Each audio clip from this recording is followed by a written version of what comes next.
আল্লাহর জিকিরে যদি কমপ্লিট থেকে যায়, দেখবেন আপনার মধ্যে কোনো অশান্তি থাকবে না, প্রশান্তি পেয়ে যাবেন। আপনি কোরআনকে প্রশ্ন করুন, কোরআন বলো তো অন্তরের প্রশান্তি দিতে পারে কোন আমলটা শিখায় দাও। কোরআন সুন্দর করে বলে দিচ্ছে, আলা বিযিকরিল্লাহি তাতমাইন্নুল কুলুব। জোরে বলুন আল্লাহু আকবার। Deep attention গ্রেবার। আলা, সাবধান, একমাত্র আমার জিকিরই মানুষের হৃদয়কে প্রশান্ত করতে পারে। যেরকম সুবহানাল্লাহ। প্রত্যেকটা সেকেন্ডে সেকেন্ডে, প্রত্যেকটা শ্বাস প্রশ্বাসে আমার দায়িত্ব হলো আল্লাহর জিকিরটা করা। আল্লাহ রাব্বুল আলামিন বলছেন, আল্লাযীনা ইয়াযকুরুনাল্লাহা কিয়ামান ওয়া কুউদান ওয়া আলা জুনুবিহিম ওয়া يتفكرون في خلق السماوات والأرض ربنا ما خلقت هذا باطلا سبحانك فقنا عذاب النار। জোরে বলুন আল্লাহু আকবার। ইমানদারের দায়িত্ব হলো সকালে সন্ধ্যায় শয়নে স্বপনে সব সময় আল্লাহর জিকির করা। এটা হচ্ছে বান্দার দায়িত্ব। আর যদি বান্দা যদি এই জিকিরটা যদি না করিস তাহলে কি হবে দেখ, ওয়ামান আ'রাদা আন যিকরি ফাইন্না লাহু মাঈশাতান দানকা ওয়া নাহশুরুহু ইয়াওমাল কিয়ামাতি আ'মা قال رب لم حشرتني أعمى وقد كنت بصيرا। আল্লাহ বলেন, যে বান্দা আমার জিকির থেকে নিজেকে মাইনাস রাখবে, আমি তার জন্য দুনিয়ার জীবনকে সংকীর্ণ করে দেব।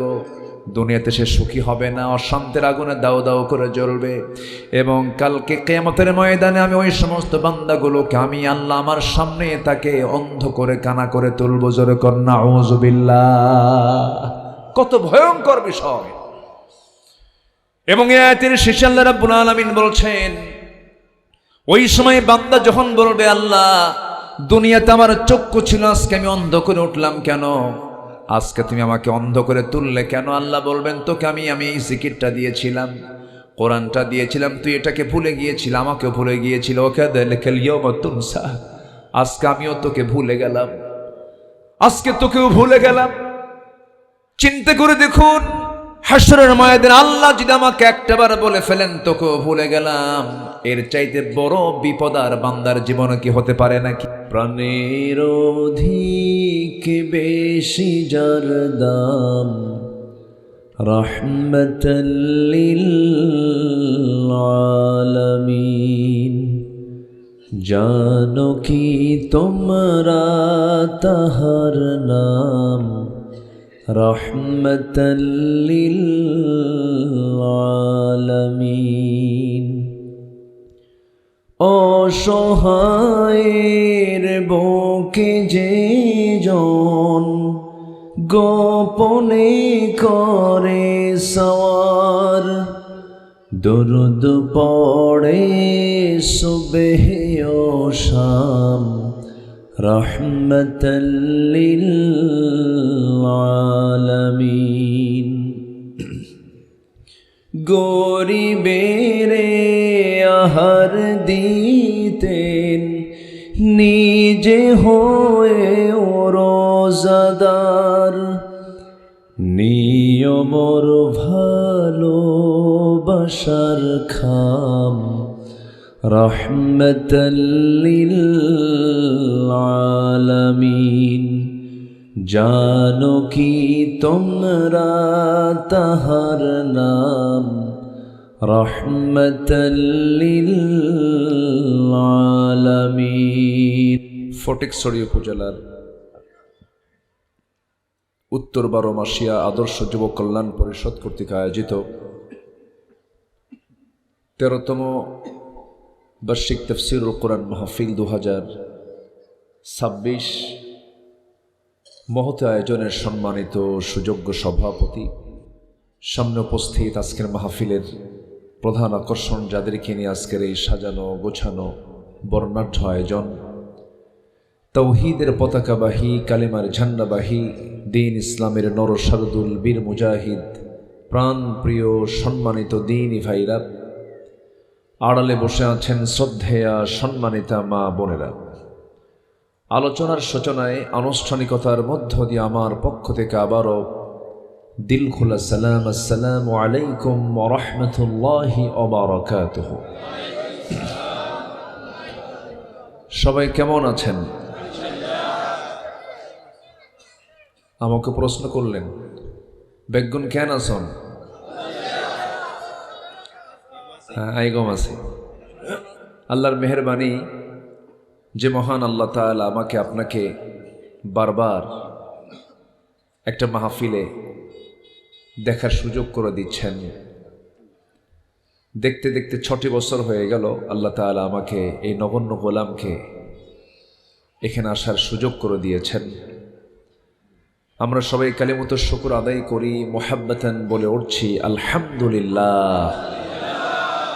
আবারও বলছি আলহামদুলিল্লাহ।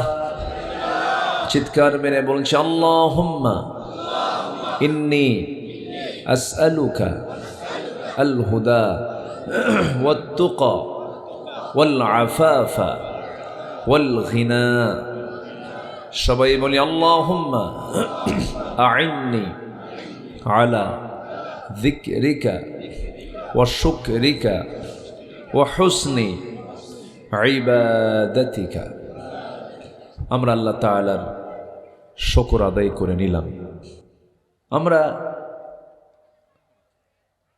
এখানে একত্রিত হয়েছি, এখানে আমরা একসঙ্গে বসে আছি একটা সূত্রকে সামনে রেখে, সেটা হচ্ছে আমরা মুসলমান। আমরা কি বলুন তো? মুসলমান। আমাদের পরিচয় হচ্ছে আমরা মুসলিম। আমরা এই পৃথিবীতে শ্রেষ্ঠ জাতি এবং আমাদেরকে বিশেষ সম্মানে সম্মানিত করেছেন যিনি, তিনি আমার কে? আসতে বলবেন না, তিনি আমার কে? وَكَذَلِكَ جَعَلْنَاكُمْ أُمَّةً وَسَطًا لِتَكُونُوا شُهَدَاءَ عَلَى النَّاسِ। আল্লাহ তাআলা আমাদেরকে উম্মাতান ওয়াসাতান, মধ্যম জাতি করে আল্লাহ পাক আমাদেরকে পাঠিয়েছেন। আমাদের বেশ কিছু দায়িত্ব আছে, যে দায়িত্ব পালনের জন্য আল্লাহ তাআলা এই দুনিয়াতে আমাকে আপনাকে পাঠিয়েছেন। যেরকম একটা দায়িত্ব হচ্ছে তোমাদের মধ্যে এমন একটা টিম থাকা দরকার, যে টিম মানুষকে ভালোর দিকে ডাকবে, সৎ কাজের আদেশ দেবে, অসৎ কাজের বাধা দেবে। উলাইকা হুমুল মুফলিহুন, এরাই হবে সফল কাম। তো বেশ কিছু দায়িত্ব আল্লাহ পাক আমাকে আপনাকে দিয়েছেন। সেই দায়িত্ব যদি না পালন করে, দায়িত্বহীনতা নিয়ে যদি আল্লাহর সামনে হাজির হই, জবাবদিহিতা আছে না নাই বলেন তো? আসতে বলবেন না, আছে না নাই? এই পৃথিবীতে কোনো প্রাণীর হিসাব হবে না, মৃত্যুর মধ্য দিয়ে সব শেষ হয়ে যাবে। শুধু জিন এবং ইনসান আল্লাহ পাক তাদেরকে বিচারের মুখোমুখি করবেন। মালিকি ইয়াউমিদ্দিন, বিচার দিবসের মালিক কে? আসতে বলবেন না, কে? আল্লাহ তাআলা। সেই বিচারের মুখোমুখি হতে হবে আমাকে আপনাকে। কোরআন দুনিয়াতেও লাগবে, আখিরাতে বিচারেও আল্লাহ পাক কোরআনটাকে ব্যবহার করবেন। এবং জান্নাত জাহান্নাম নির্ধারণ হবে। আসল সেদিন জয় পরাজয়ের ফলাফল ঘোষণা হবে। সেই দিনটা সবার সামনে আছে না নাই বলেন তো? আছে। সেই দিনের বিষয়টা যদি আমাদের মাথায়, আমাদের চিন্তায় যদি ডিপলি ঢোকাতে পারি, তাহলে আমরা আসল মানুষ হতে পারবো। এই জন্য আল্লাহ রাব্বুল আলামিন গোটা কোরআনে কারীমের 3 ভাগের 1 ভাগ জুড়ে শুধু আখিরাত নিয়ে কথা বলেছেন। আখিরাতের জ্ঞান যত গভীর, সে লোকটা তত আল্লাহওয়ালা হবে। আখিরাতের জ্ঞান যার যত কম, সে তত নাফরমানি করার সম্ভাবনা তার তীব্র হবে। এই জন্য আমাদের সবার আগে আখিরাতের জ্ঞান অর্জন করার দরকার আছে না নাই বলেন তো? আছে। আখিরাতটা যদি ক্লিয়ার হয়ে যায়, দেখবেন যে আমরা অনেক ভালো হয়ে গেছি। কারণ আমাদের গোটা জীবন তো পড়ে আছে, মরার আগে না মরার পরে? বলেন, মরার আগে না মরার পরে? কোন কাল শ্রেষ্ঠ বলেন? ইহকাল না পরকাল? আল্লাহ রাব্বুল আলামিন বলেন, খুব কমন কথা, কমন আয়াত, যারা পারেন ঠোঁট মিলিয়ে বলুন, ওয়ালাল আখিরাতু খায়রুল লাকা মিনাল উলা, ওয়াল আখিরাতু খায়রু ওয়া আবকা। আখিরাতটাই হলো শ্রেষ্ঠ, এটাই হলো অবশিষ্ট, এটাই থেকে যাবে। তো সেই আখিরাতের পথেও আমাকে আপনাকে অবশ্যই নিতে হবে, এই ব্যাপারে পরামর্শ দিয়েছেন তিনি। কে কে কে? আল্লাহ রাব্বুল আলামিন বলেন, ইয়া আইয়ুহাল্লাযীনা আমানু ইত্তাকুল্লাহা ওয়াল তানজুর নাফসুম মা কদ্দামাত লিগাদিন ওয়াত্তাকুল্লাহ ইন্নাল্লাহা খাবীরুম বিমা তা'মালুন। জোরে বলুন আল্লাহু আকবার। আগামী দিনের জন্য কি তুমি জমা করছো সেই দিকে লক্ষ্য করো, কি পুঁজি নিয়ে আসতেছো সেই বিষয়টা তুমি লক্ষ্য করো, কারণ এই মৃত্যুর পরে তোমার নতুন করে আমল করার সুযোগ থাকবে না।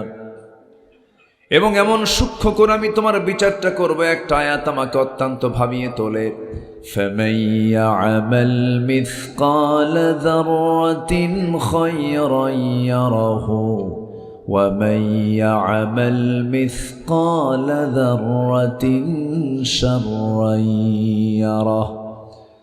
যাররা পরিমাণ, যাররা বুঝায় এমন একটা বিষয়কে যা খালি চোখে দেখা যায় না। ছোট্ট ছোট্ট ভালো কাজ তুমি যা করবে তাও সেদিন সে দেখতে পাবে, যাররা পরিমাণ মন্দ কাজ করবে তাও সেদিন তুমি তা দেখতে পাবে। এমন একটা কঠিন কণ্টকীর্ণ ময়দান আমাকে আপনাকে পাড়ি দিতে হবে। সেই দিনের জন্য আমাকে এখনই প্রস্তুতি নিতে হবে, পাথেয় সংগ্রহ করতে হবে। সেই পাথেয়র জন্য সবচেয়ে বড় মাধ্যম যেটা আল্লাহ পাক বানিয়ে দিয়েছেন, সেই মাধ্যমটার নাম কি বলুন? বলেন কি কি? সেই কোরআন থেকে আজকে আমরা কিছু কথা শুনবো। রাজি আছেন তো ইনশাআল্লাহ? আমার বন্ধুগণ, আল্লাহ আমাকে খুব ভালোবাসেন, এই জন্যই তিনি কোরআনটা দিয়েছেন, আমি যেন আল্লাহকে চিনতে পারি। আল্লাহ তাআলা বান্দার প্রতি যত দয়া দেখিয়েছেন, যা কিছু দিয়েছেন, এর মধ্যে সবচেয়ে শ্রেষ্ঠ উপহার আমার কাছে মনে হয় এই কোরআন। আল্লাহ রাব্বুল আলামিন সুন্দর করে তিনি তার পরিচয় দিয়ে বলছেন, যারা পারেন ঠোঁট মিলিয়ে বলুন, আর রহমান আল্লামাল কুরআন খালাকাল ইনসানা আল্লামাহুল বায়ান আশ-শামসু ওয়াল কমারু বিহুসবানি ওয়ান নাজমু ওয়াশ-শাজারু ইয়াসজুদান। জোরে বলুন আল্লাহু আকবার। তিনি রহমান, যিনি বান্দাকে কোরআন শিক্ষা দিয়েছেন। সবচেয়ে বড় দয়া করে তিনি আমাকে কোরআনটা দিয়েছেন। কোরআন না দিলে আমি জান্নাত চিনতাম না, জাহান্নাম চিনতাম না, আল্লাহকে চিনতাম না, রাসূলকে চিনতাম না। আমার বন্ধুগণ, একটা প্রশ্ন করব, বলুন তো, আমি আল্লাহকে বেশি ভালোবাসি না আল্লাহ আমাকে বেশি ভালোবাসেন?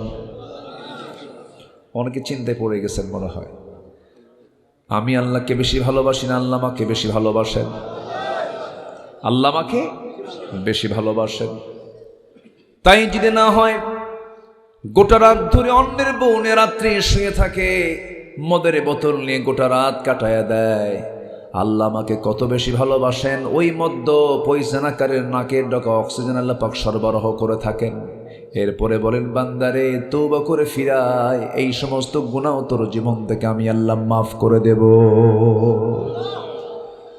আল্লাহ বলছেন, وسارعوا إلى مغفرة من ربكم وجنة عرضها السماوات والأرض أعدت للمتقين। জোরে বলুন আল্লাহু আকবার। তাড়াহুড়ো করে চলে আসো মাগফিরাতের দিকে, দৌড় দৌড় মেরে চলে আসো জান্নাতের দিকে, দেরি করো না। ইয়া আইয়াতুহান নাফসুল মুতমাইন্নাতু ইরজিই ইলা রাব্বিকি রাদিয়াতাম মারদিয়াহ فادخلي في عبادي وادخلي جنتي। আমার বান্দা হয়ে যাও, অনুগত হয়ে যাও, জান্নাতে প্রবেশ করো। আল্লাহ কিন্তু সবাইকে ভালোবাসেন না। আল্লাহ যাদেরকে ভালোবাসেন তাদের তালিকা কোরআনে আছে না নাই বলেন? জালিমকে ভালোবাসেন, ফাসেককে ভালোবাসেন, কাফেরকে ভালোবাসেন, মুনাফিককে ভালোবাসেন, অবাধ্য বান্দাকে ভালোবাসেন না। জালিমকে ভালোবাসেন না কেন? কাফের কুফুরি দিয়ে শাসন চালাবে আল্লাহ, তাও হয়তো বাধা দেবেন না।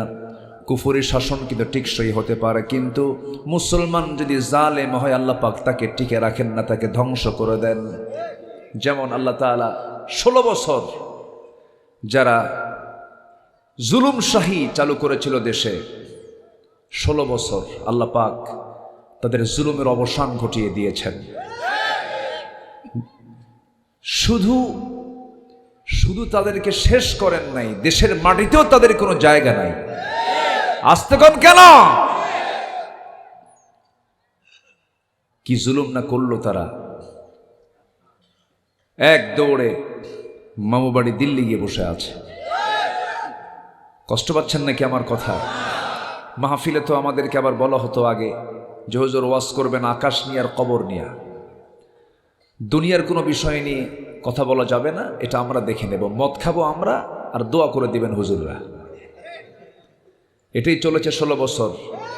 সেই সময় আর বাংলাদেশে নাই। মাহফিল আসলেই বলে হুজুর রাজনীতি নিয়ে কোনো কথা বলবেন না, অর্থাৎ রাজনীতি ওদের পৈতৃক সম্পত্তি, আমরা কিছু কব না।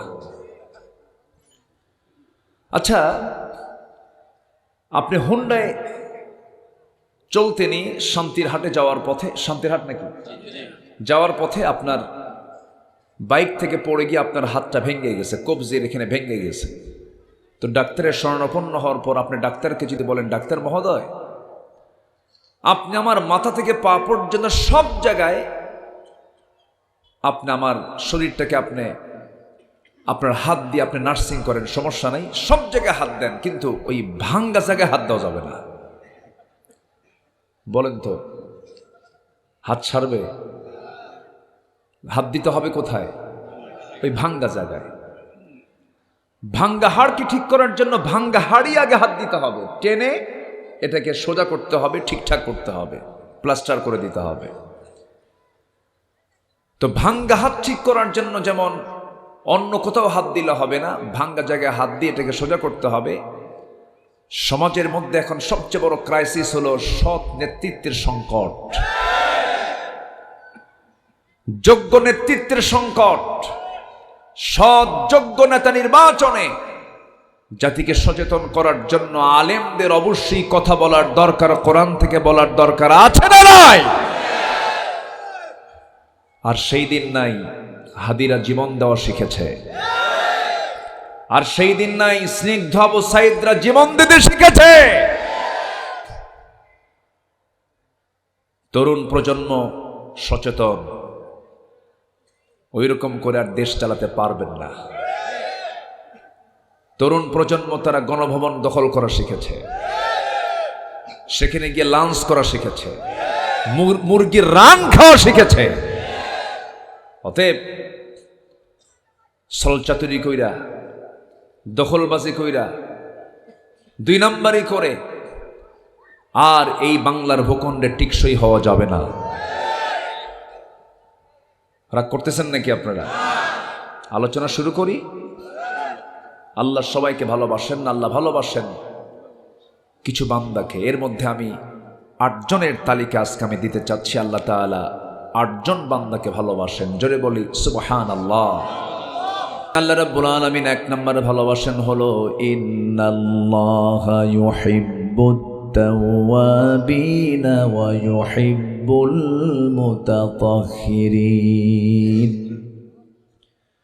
নাম্বার 1 হলো আল্লাহ রাব্বুল আলামিন সেই বান্দাকে ভালোবাসেন যারা তওবা করবে, চোখের পানি ফেলে ফেলে কাঁদবে আর বলবে আল্লাহ অমুক রাতে জিনার কাজ করেছিলাম, অমুক রাতে মদের বোতল নিয়ে সারা রাত আড্ডা দিয়েছিলাম, অমুক দিন আমি ওজন করতে নিয়ে ওজনে কম বেশি দিয়েছিলাম, আমি অমুক ভাইয়ের সঙ্গে আমি খারাপ আচরণ করেছিলাম, আল্লাহ তোমার কাছে মাফ চাই, জীবনে আর এমন অপকর্মের সঙ্গে আমি জড়াবো না, মেহেরবানি করে তুমি আল্লাহ আমারে মাফ করে দাও।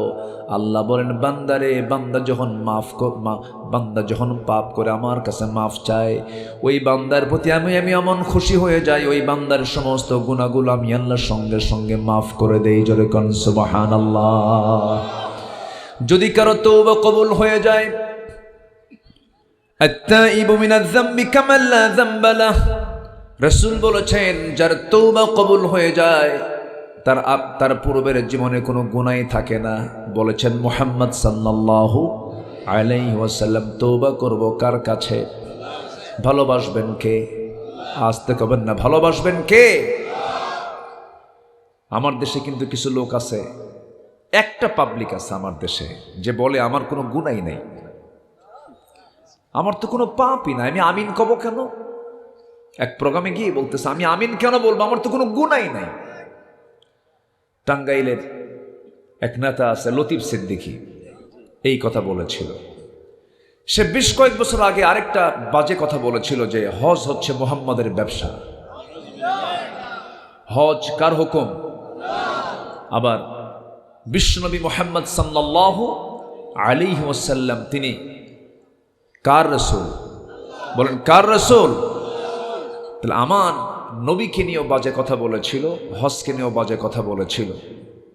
এরকম করে রুটিন ওয়ার্কের মতো আমার দেশে কিছু কুলাঙ্গাররা মাঝে মাঝেই বাজে কথা বলে, কিন্তু দুঃখজনক হলো সত্য, আজ পর্যন্ত কোনো নাস্তিকের চূড়ান্ত কোনো শাস্তি আমার দেশে আজ পর্যন্ত বাস্তবায়ন হয়নি। আমরা আগামীর পার্লামেন্টে এমন একটা আইন দেখতে চাই, সবার আগে গোটা পৃথিবীর দ্বিতীয় বৃহত্তম মুসলিম জনপদ বাংলাদেশে আমরা এমন একটা আইন দেখতে চাই যে আইনের মধ্য দিয়ে সকল নাস্তিকদের চূড়ান্ত শাস্তি নিশ্চিত হবে। সম্মানিত ভাইয়েরা, সম্মানিত বন্ধুগণ, দেখলাম তো 54 বছর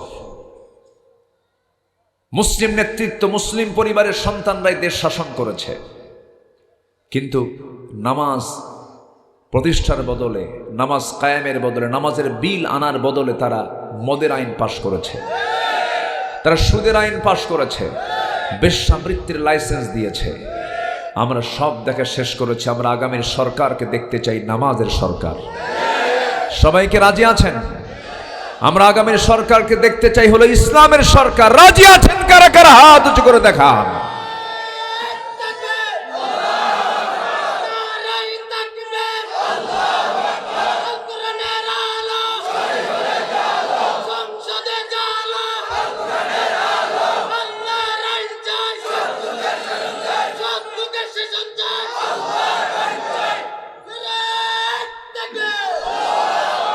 আল্লাহ কবুল করুন, জোরে বলি আমিন।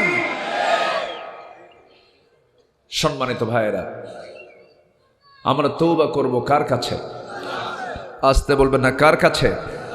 একবার না বারবার? একবার না বারবার? আমার রাসূল কি সারাদিনে একবার তওবা করেছেন? 100 বারেরও বেশি বার তিনি তওবা করেছেন। আমরা আল্লাহর কাছে তওবা করব, কারণ গুনাহ তো আমার হবেই। হঠাৎ করে গুনাহ হয়ে যাবে, চোখের পানি ফেলতে ফেলতে আল্লাহর কাছে বলবো, আল্লাহ তুমি আমাকে মাফ করে দাও। আল্লাহর কাছে রোনা জারি করব। এই পৃথিবীতে কোনো বান্দার চোখের পানির মূল্য দিতে পারে না, একমাত্র বান্দার চোখের পানি, কান্নার পানির মূল্য একমাত্র দিতে পারেন তিনি। বলেন চিল্লায় বলুন কে? আমার চোখের পানি যদি একমাত্র আল্লাহর জন্যই ফেলতে পারি, আল্লাহকে খুশি করার জন্য যদি ফেলতে পারি, 7টা সমুদ্রের পানি দিয়ে জাহান্নাম নিববে না, কিন্তু বান্দার এক ফোঁটা চোখের পানি দিয়ে মহান রব্বুল আলামিন 7টা জাহান্নাম নিভায়া দিতে পারে। আমরা চাইবো কার কাছে? বলবো কার কাছে? আমার রব তেমন রব, যে রব সবার চাইতে বড়, মহাপরাক্রমশালী। আল্লাহ রাব্বুল আলামিন তার নিজের পরিচয় বহু জায়গায় দিয়েছেন, যেমন এক জায়গায় দিচ্ছেন, তাবারাকাল্লাযী جعل في السماء بروجا وجعل فيها سراجا وقمرا منيرا وهو الذي جعل الليل والنهار خلفة لمن أراد أن يذكر أو أراد شكورا জোরে বলুন আল্লাহু আকবার। আমার আল্লাহ কত বড়, যিনি সূর্যের রব, যিনি চাঁদের মালিক, যিনি সাত আকাশের মালিক, যিনি সাতটা সমুদ্রের মালিক। আমার রব কি ছোট না বড়? শুধু বড় না, সবার বড়। সাব্বিহিসমা রাব্বিকাল আ'লা الذي خلق فسوى والذي قدر فهدى والذي أخرج المرعى فجعله غثاء أحوى জোরে বলুন আল্লাহু আকবার। তিনি তোমার সেই মহান রব, যিনি শুধু আমাকে তিনি লালন করেন না, পালন করেন না, পৃথিবীতে যত মাখলুক আছে সমস্ত মাখলুকের তিনি রব। ছোট্ট পিঁপড়া থেকে শুরু করে হাতি পর্যন্ত যত জলজ প্রাণী, স্থলজ প্রাণী, উড়ন্ত আকাশের পাখিগুলো, যত প্রাণী আছে সমস্ত প্রাণীকুলগুলোর রিজিকের দায়িত্ব কারো হাতে দেওয়া হয় না, একমাত্র কার হাতে? কার হাতে? কার হাতে? আল্লাহর হাতে। এই যে দীর্ঘ সময় ধরে এই বছর আমার দেশের শীতকাল, শীতের তীব্রতা চলছে, আজকে মনে হয় একটু কম না? গতকালকে অনেক শীত ছিল, শীত আজকে একটু কম আছে। শীতের এই তীব্রতা, বিশেষ করে যারা বুড়ো মানুষ, তাদের শীতের কষ্ট কম না বেশি বলেন তো? 3-4 দিন আগে আমার মাহফিল ছিল হলো পঞ্চগড়ের দিকে, কুড়িগ্রাম পঞ্চগড়ের দিকে। এত ঠান্ডা, ঠান্ডার ঠেলায় আমার 2 মাড়ি কাঁপতেছে, দাঁত কাঁপে। ওয়াজ করবো কেমনে কন্ত? মাড়ি কাঁপলে ওয়াজ করা যায়? খুবই ঠান্ডা, একদম নাক মুখ ঢেকেও তাও কথা বলতে পারছি না, এত ঠান্ডা। কোনো শ্রোতার চেহারা দেখা যাচ্ছে না, সব ঢেকে বসে আছে, এত ঠান্ডা। আল্লাহ পাক অতি শীত থেকে আমার দেশকে হেফাজত করুন, জোরে বলি আল্লাহুম্মা আমিন। আমি আপনি না হয় ঠান্ডা থেকে বাঁচার জন্য কাপড় চোপড় পরে চেষ্টা করছি বাঁচার, কিন্তু এই যে অবলা প্রাণীগুলো আছে, পাখিগুলো আছে, এগুলোকে দেখবে কে? কিন্তু দেখার পেছনে কে আছেন? আসতে বলবেন না, কে আছেন? আল্লাহ আছেন। আমার দেশে কিছু প্রাণী, অতিথি পাখি আসে, অতিথি পাখি এলাকায় আসে কিনা জানি না, আসার তো কথা, আসে। এই অতিথি পাখিগুলোর বাড়ি কিন্তু 1 মাইল 2 মাইল দূরে না, সাইবেরিয়ান দ্বীপপুঞ্জ থেকে, সাইপ্রাস থেকে। এই এত দূরের পাখিগুলো আমার দেশে বছরে একটা সময় তারা চলে আসে। 40,000 কিলোমিটার দূর থেকে সে যে রওনা করলো, সে কেমনে জানলো যে এখানে বাংলাদেশ নামক একটা রাষ্ট্র আছে? কেন তারা আসে? আসার কারণ হলো, যে সময় তারা তাদের দেশ থেকে রওনা দেয়, তাদের বাড়ি থেকে রওনা দেয়, সেই সময় ওই দেশে শীতের মাত্রা অনেক বেশি, ঠান্ডার মাত্রা অনেক বেশি। এত তীব্র ঠান্ডা পড়ে যে -15-20 পর্যন্ত হয়ে যায়। সেই সময় আল্লাহ বলেন, ওই পাখি তোমরা আর এখানে থাকো না, আমি তোমাদেরকে জিপিএস দিচ্ছি, ট্র্যাকিং করে দিচ্ছি, তোমরা এই লাইন ধরে ধরে বাংলাদেশের হাকালুকি বিল, চলন বিল, চট্টগ্রাম, কক্সবাজার এগুলো দিয়ে তুমি ঘুরে টুরে আসো। কেউ তো সুবহানাল্লাহ বললেন না। এই হুকুমটা দিলেন কে? পাখির মালিক কে? আল্লাহ তাআলা। এই পাখিগুলো রওনা দিল, কেমন করে রওনা দিল, কিভাবে রওনা দিল? কোনো জ্বালানি লাগলো না, কিছুই লাগলো না, কোনো বিমান লাগলো না, ইমিগ্রেশন লাগলো না, পাসপোর্টও লাগলো না।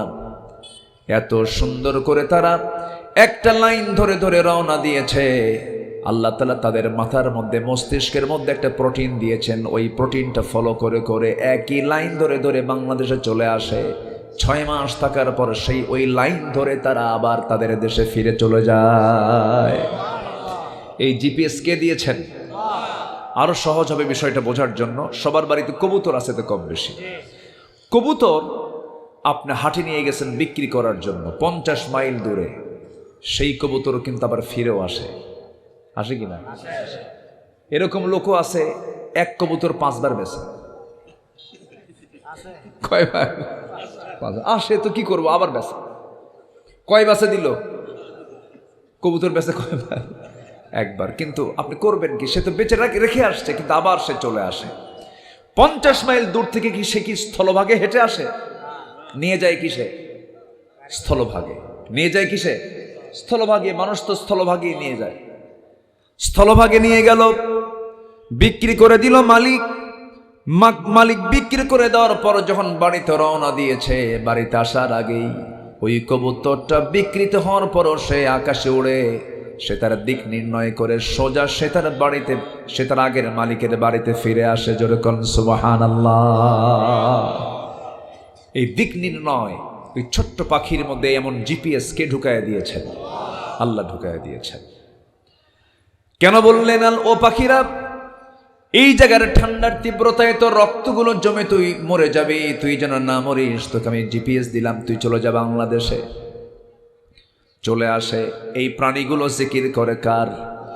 আসতে বলবেন না, জিকির করে কার? আল্লাহ রাব্বুল আলামিন। এই পাখিগুলো যে আল্লাহর জিকির করে, আল্লাহ রাব্বুল আলামিন সুন্দর করে বলছেন, আলাম তারা আন্নাল্লাহা ইউসাব্বিহু লাহু মান ফিস সামাওয়াতি ওয়াল আরদ والطير صافات كل قد علم صلاته وتسبيحه والله عليم بما يفعلون জোরে বলুন আল্লাহু আকবার। সূরাতুন নূর আয়াত নাম্বার 41। যত প্রাণীগুলো আছে আকাশে উড়ন্ত যত প্রাণী, সব প্রাণীগুলো জিকির করে, তাসবিহ প্রকাশ করে। কার বলেন? কার কার কার? কোন প্রাণী নাই যে প্রাণী আল্লাহর জিকির করে না। শুধু মানুষের মধ্যে সমস্যা। বান্দার আচরণটা কি? ইন্নাল ইনসানা লাকাফুর। বান্দা হচ্ছে অতিশয় অকৃতজ্ঞ। বান্দা মুহূর্তের মধ্যে আল্লাহকে ভুলে যায়, কিন্তু কোন প্রাণী আল্লাহকে ভুলে না, ভুলে যায় না। সম্মানিত ভাইয়েরা, একটা প্রশ্ন করব, বলুন তো, বিমান আধুনিক না পাখি আধুনিক? বলুন বলুন। বিমান আধুনিক? ভালো করে বলেন। আচ্ছা, পাখির জীবনযাত্রা, পাখির লাইফ স্টাইল উন্নত না আমাদের লাইফ স্টাইল উন্নত? পাখি। মাশাআল্লাহ, সঠিক উত্তর দিয়েছেন। আচ্ছা, আমরা জীবনযাত্রায় বেশিরভাগ সময় আমরা চলাচল করি হলো স্থলভাগে না বিমান পথে? স্থলভাগে আমরা চলাচল করি। আর পাখি মাটিতে হাঁটে কখনো? সব সময় সে ফ্লাইং করে। আচ্ছা বলেন তো, পাখির বাসা সুন্দর না আমার বাসা সুন্দর? বলেন, কার বাসা সুন্দর? আলো বাতাস বেশি ঢোকে কার বাসা? পাখির বাসায়। ছোট্ট একটা পাখি। আল্লাহু আকবার। আরেকটা প্রশ্ন করব, বলুন তো, পাখি থেকে বিমান সৃষ্টি না বিমান থেকে পাখি সৃষ্টি? পাখি থেকে বিমান সৃষ্টি। আল্লাহ রাব্বুল আলামিন কত আগে বিমান তিনি বানিয়েছেন। ওয়া আরসালা আলাইহিম তায়রান আবাবিল। আবাবিল কি? বিমান। আবাবিল বিমান। কেন? ওই বিমানে দুটো করে বোমা ছিল। দুটো করে কি ছিল? বোমা ছিল। সেই বোমা উপর থেকে নিক্ষেপ করা হয়েছে। আমার বন্ধুগণ, পেরেগ্রিন ফ্যালকন নামে একটা পাখি আছে। সেই পাখিটার গতি এত দ্রুত, সে আকাশে ওড়ে হলো ঘন্টায় 400 কিলোমিটার। ঘন্টায় 400 কিলোমিটার বেগে একটা পাখি উঠতে পারে। যেখানে চিতাবাঘ ঘন্টায় 112 কিলোমিটার বেগে সে দৌড়ায়, একটা পাখি আকাশে উঠতে পারে ঘন্টায় 400 কিলোমিটার বেগে। কি প্রযুক্তি আল্লাহ রাব্বুল আলামিন ওই পাখিটার ভিতরে দিয়ে দিয়েছেন, কি মেশিন সেট করেছেন। 400 কিলোমিটার বেগে সে দৌড়ায়, মুহূর্তেই চোখের সামনে থেকে নিখোঁজ। এত দ্রুত গতি তার। এই পেরেগ্রিন ফ্যালকনটা এত দ্রুত গতিতে সে উঠতে পারে, বাতাস লেগে তো লাঞ্চটা ফেটে যাওয়ার কথা, ব্লাস্ট হয়ে যাওয়ার কথা। লাঞ্চ কেন ফাটে না? ফুসফুস কেন ফাটে না? ওই পেরেগ্রিন ফ্যালকন নামক যে পাখিটার যে নাকের সামনের দিকে একটা ট্যাপ লাগানো আছে, হাড়ের ট্যাপ লাগানো আছে, যখন সে চূড়ান্তভাবে যখন সে উঠতে থাকে, বাতাসটা এসে আগে প্রথমে সেই ট্যাপে আঘাত করে, সেই হাড়ে একটা আঘাত খায়, একটা ধাক্কা খেয়ে বাতাসের গতি কমায় যায়, এরপর আস্তে করে সে তার লাঞ্চের মধ্যে বাতাসগুলো নিয়ে নেয়। যেরকম সুবহানাল্লাহ। ঠিক একই প্রযুক্তি ওই পেরেগ্রিন ফ্যালকনের সেই ট্যাপটা, ওই ট্যাপ থেকে, ওই হার্ট থেকে এই প্রযুক্তি নিয়ে বিমান আবিষ্কারে এই প্রযুক্তি ব্যবহার করা হয়েছে। কেউ তো সুবহানাল্লাহ বললেন না। জোরে বলে সুবহানাল্লাহ। ওই পাখির রবকে বলেন, ওই পাখির রবকে। কে চালান সবকিছু? কে চালান? আল্লাহ। আল্লাহ সকল সৃষ্টি করেছেন এবং তার সিকিউরিটি নিশ্চিত করেছেন। আরেকটা প্রাণীর কথা বলে আল্লাহ পাক ওই প্রাণীর কথাও কোরআনে বলেছেন। আচ্ছা, মশা আমাকে ভয় পায় না, আমি মশাকে ভয় পাই? মানুষ মশাকে ভয় পায় না, মশা মানুষকে ভয় পায়। হ্যাঁ, মশারি টাঙায় কে? জেলখানায় ঢোকে কে? জেলখানা না, মশারি তো একটা জেলখানা। তো চতুর্দিকে ঘেরাও দিয়া, তাও আবার দেখি কোথাও ফুটা আছে নাকি। তাহলে ওই মশার চোখটা কত শক্তিশালী যে এই হাজারো ফাঁকার মধ্যে যদি 2-3টা ফাঁকা যদি বড় হয়, ওই দিক দিয়ে ঢোকে। চিন্তা করুন, এই মশার চোখকে রিসার্চ করে আজকে এই ড্রোন ক্যামেরা আবিষ্কার হয়েছে, ডিফেন্স ড্রোন ক্যামেরাগুলো আবিষ্কার হয়েছে। এই মশার চোখকে রিসার্চ করে তার চোখ চতুর্দিকে সে দেখে, মুভিং আয়, চতুর্দিকে সে ঘুরাতে পারে। ১৫০০ বছর আগে আল্লাহ তাআলা মশার কথা কোরআনে বললেন। কাফেররা বলল, মাযা আরাদাল্লাহু বিহাদা মাসালা, তোমার রবের কি দরকার ছিল এই কোরআনের মধ্যে মশার উদাহরণ দেওয়া? কি দরকার ছিল? এই মশা যখন,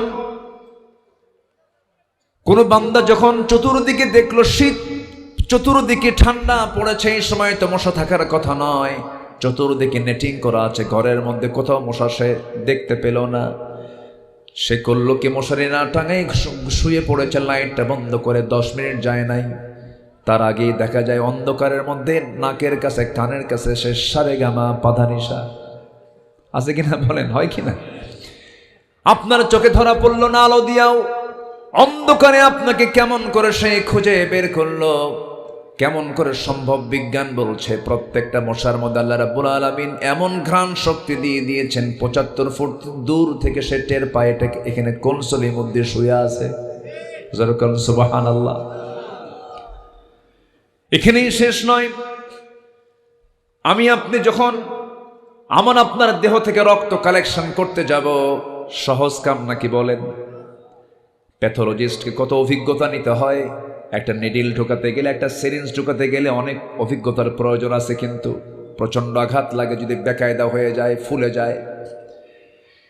আপনার দেহ থেকেই, চামড়ার প্যাকেট করা দেহ থেকেই রক্ত বের করা কিন্তু সহজ নয়। কিন্তু একটা প্রাণী আছে, এই রক্ত শুষে নেয়, তার নাম কি বলেন? বলেন বলেন বলেন। মশা। এই মশা যখন কারো দেহের উপরে পড়ে, আগে কিন্তু দেহেতে পড়েই সে তার অপারেশন শুরু করে না। আগে সে কারো দেহে যখন পড়তে নেয়, যে সুরটা ঢুকায় দেয়, সামনের যে চোখ অংশ যে যা ঢুকায়, সে রক্ত শুষে নেয়। এই সুরটার ভিতরে 6টা ডিপার্টমেন্ট আছে। কয়টা ডিপার্টমেন্ট বলেন? 6টা ডিপার্টমেন্ট আছে, 6টা অংশ আছে। প্রথম 2টা অংশ দিয়ে আগে সে যখন ফ্লাইং করে, আস্তে করে যখন 2 পাখা দিয়ে উড়ে আস্তে করে যখন চামড়ার উপরে পড়ে, আগে তার প্রথম 2টা অংশ দিয়ে চামড়াটা ফেড়ে ফেলে। চামড়া ফেড়ে ফেলার পরে পরের 2টা অংশ দিয়ে সে ব্লাড ভেসেল খুঁজতে থাকে। ব্লাড ভেসেল খুঁজে খুঁজে বের করে। 5ম অংশটুকু দিয়ে সে কি করে? চতুর্দিকে সে কেমিক্যাল নিঃসরণ করে, অ্যানেস্থেসিয়া করে, অজ্ঞান করে ফেলে সেই অংশটুকু। কেউ তো সুবহানাল্লাহ বলতেছেন না। অজ্ঞান করার পরে 6ঠতম অংশটুকু দিয়া, শরীরের 6ঠ ভাগ দিয়ে আস্তে করে সে ঢুকায় দেয়। আর বারবার ড্রোন ক্যামেরা দিয়ে দেখে সলিমুদ্দি কোন দিকে চায় আছে। সুবহানাল্লাহ বলবেন না? বারবার আমাকে আপনাকে অবজার্ভ করে আস্তে করে সে তার নিডলটা, সিরিঞ্জটা ঢুকায় দেয়। পরিমাণ মতো সে খেয়ে আস্তে করে সেখান থেকে উড়ে চলে আসে। 5 মিনিট টের পাবেন না, 10 মিনিট টের পাবেন না, মোটামুটি 15 মিনিট যাওয়ার পরে চুলকায় কিরে, চুলকাতে দেখেন সেই সময় অ্যানেস্থেসিয়ার মেয়াদ শেষ হয়ে গেছে, অজ্ঞান হওয়ার মেয়াদ শেষ হয়ে গেছে, কেমিক্যালের মেয়াদ শেষ, দেখে ফুলে উঠছে, এই তো মশা কামড় মেরে চলে গেল। আমার বন্ধুগণ, এই যে সূক্ষ্ম করি একটা মশা আমার আপনার দেহে পড়ার পর আস্তে করে সে উঠে গেল, সে যদি অসতর্ক হয় তাহলে হঠাৎ করে আমি যদি টের পাই তখন কথা বোঝেন নাই। আল্লাহ বলছেন, বান্দা এই মশার মধ্যে আমি সিকিউরিটি নিশ্চিত করে দিয়েছি, দেখ তুই বান্দা, তুই এত শক্তিশালী হওয়ার পরও মশার তুই এই সিরিঞ্জটা ধরতে পারিস না। আল্লাহু আকবার বলেন। আস্তে করে বের হয়ে আসে। কিন্তু কিছু কিছু মশা আবার আছে ছ্যাঁচড়া মশা, খাওয়া শুরু করলে সহজে ছাড়ে না, খাইতে খাইতে পেট ভরে যায় আর নড়তেও পারে না, তখন বাধ্য হয়ে সিট হয়ে ওখানে পড়ে, যেরকম বিগত 16 বছরের সরকার ছিল। এমন খাওয়া খাইছে আর হজম করতে পারে নাই, ঠিক কিনা? সম্মানিত ভাইয়েরা, সম্মানিত বন্ধুগণ, আল্লাহ তাআলা তার সৃষ্টির মধ্যে তার পরিচয় লুকিয়ে রেখেছেন, যেরকম সুবহানাল্লাহ। সেই মহান রব্বুল আলামিন বলেন, বান্দারে আমি তোকে সবচেয়ে বেশি ভালোবাসি, সকল সৃষ্টির মাঝে তোকে শ্রেষ্ঠত্ব দিয়ে আমি দুনিয়াতে পাঠায়া দিয়েছি। আমি 8 জনকে ভালোবাসি। নাম্বার 1 হলো যারা তওবাকারী, যারা তওবা করবে কার কাছে? আল্লাহর কাছে। নামাজ পড়ে নাই, আল্লাহ নামাজ আজকের থেকে ছাড়বো না। মিথ্যা বলেছে আর জীবনে আর মিথ্যা কথা কখনো বলবো না। গীবত করেছে আর জীবনে কখনো গীবত করব না। হিংসা করেছি আর জীবনে কখনো হিংসা করব না। হিংসুক লোক তো মনে হয় নাই, আসতে কবেন না, আছে না নাই? অন্যের উন্নতি দেখলে যার ঘুম হয় না সে হলো সবচেয়ে বড় হিংসুক। এরকম আছে না কিছু? উন্নতি হয় একজনের আর ঘুম হয় না আরেকজনের। ওর চাকরিটা হলো কেমন, এই চিন্তা করতে করতে গোটা রাত ঘুম নাই। হ্যাঁ, আছে না নাই? আচ্ছা, হিংসা করা যাবে না। ইমানদার কখনো হিংসুক হতে পারে না। আমি প্রায় একটা উদাহরণ দেই। আগের যুগের মানুষ তো বিয়ে করতে যেত ঘোড়ায় চড়ে, গরুর গাড়িতে করে। এরকম মুরব্বী এখানেও খুঁজে পাওয়া যাবে যারা গরুর গাড়িতে করে। কি আছে না? এরকম আছে না? আগের যুগে এরকম পালকিতে চড়ে বিয়ে শাদী করতো মানুষ। তো গ্রামের এক মুরব্বীর ঘোড়া আছে, এক যুবকের বিয়ে। যুবক গিয়ে মুরব্বীর কাছে গিয়ে বলছে, মুরব্বী আপনার তো ঘোড়া আছে, আমার অমুক দিন বিয়ে, ঘোড়াটা কি দেওয়া যাবে? মুরব্বী এক পর্যায়ে বিরক্ত হয়ে বলছে, সবাইরে ঘোড়া দিল, তোরে ঘোড়া দেব না, যা। যুবকটা একটু মন খারাপ করে বাড়িতে চলে আসছে। রূপক অর্থে বলছি, সামনে শবে কদরের রাত আসছে। শবে কদরের রাতে গিয়ে মসজিদে তারাবি নামাজ পইরা, তাহাজ্জুদ পইরা শেষ রাতে দোয়া করতেছে, আল্লাহ এই দোয়া কবুলের রাত্রিতে আমার জন্য আজকে আমি কিছু চাবো না, আমার কিচ্ছু দেওয়ার দরকার নাই, তোমার কাছে আমার একটাই প্রার্থনা, তোমার কাছে আমার একটাই চাওয়া, ওই বুড়ার যেন ঘোড়া মরে, ওই বুড়ার যেন ঘোড়া মরে। এই দোয়া করে চলে আসছে বাড়িতে। বাড়িতে এসে দেখে মার চোখে পানি। মা কান্দে। মা তুমি কান্দো কেন? বাবা তোর গরু মরছে। কি মরছে? গরু মরছে। তাহলে মালাকুল মত ঠিকই আসছে, দোয়াও কবুল হয়েছে, কিন্তু মালাকুল মত গেছে ঘোড়ার কাছে না গরুর কাছে? গরু কার? যে হিংসা করছে তার। হিংসার ফলাফল হিংসুকের ক্ষতি হয়। যার জন্য হিংসা করা হয় আল্লাহ পাক তাকে আরো উপরে উঠায় দেন। ওমিন শাররি হাসিদিন ইদা হাসাদ। আমার ভাইয়েরা, হিংসা মুক্ত হৃদয় বানাবো, তওবা করে ফ্রেশ হয়ে যাব, আল্লাহর কাছে তওবা করব। নাম্বার 2, আল্লাহ কাকে ভালোবাসেন? ইন্নাল্লাহা ইউহিব্বুত তাওয়াবিনা ওয়া ইউহিব্বুল মুতাতাহহিরিন। আল্লাহ রাব্বুল আলামিন নাম্বার 2 হলো যারা পবিত্রতা অর্জনকারী তাদেরকে ভালোবাসেন। পবিত্রতা অর্জন মানে হলো, দেখবেন সমাজে অধিকাংশ লোকগুলো পেশাব করে পানি নেয় না। কুত্তা মার্কা।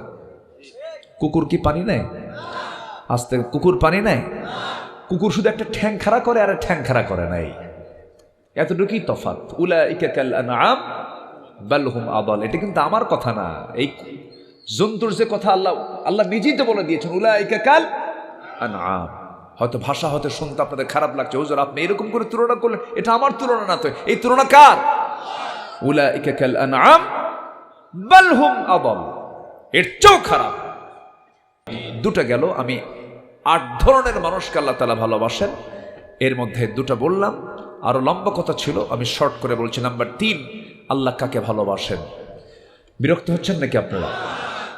আল্লাহ রাব্বুল আলামিন বলেন, ইন্নাল্লাহা ইউহিব্বুল্লাযীনা ইউকাতিলুনা ফী সাবীলিহি সাফফান কাআন্নাহুম বুনয়ানুম মারসুস। আল্লাহ রাব্বুল আলামিন ওই সমস্ত বান্দাগুলোকে সবচাইতে বেশি ভালোবাসেন যারা সীসা ঢালা প্রাচীরের মতো কাতারবদ্ধ হয়ে লাইনে লাইনে দাঁড়িয়ে, যারা ভ্রাতৃত্বের বন্ধনে আবদ্ধ হয়ে যারা আল্লাহর পথে যারা সংগ্রাম করে, ওই সমস্ত মুজাহিদদেরকে আল্লাহ রাব্বুল আলামিন সবচাইতে বেশি ভালোবাসে। আমি যুবকদের উপরে খুব খুশি, তরুণ প্রজন্ম, আমার দেশের তরুণ প্রজন্ম জেগে উঠেছে, বলি আলহামদুলিল্লাহ। মাহফিলও যুবকদেরকে বেশি পাওয়া যায়। শরীফ ওসমান হাদি জীবন দিয়েছে, কিন্তু আমরা শরীফ ওসমান হাদির জন্য এতটুকু কাজ আমরা করতে চাই, তার হত্যার বিচার বাংলার জমিন আমরা বাস্তবায়ন দেখতে চাই।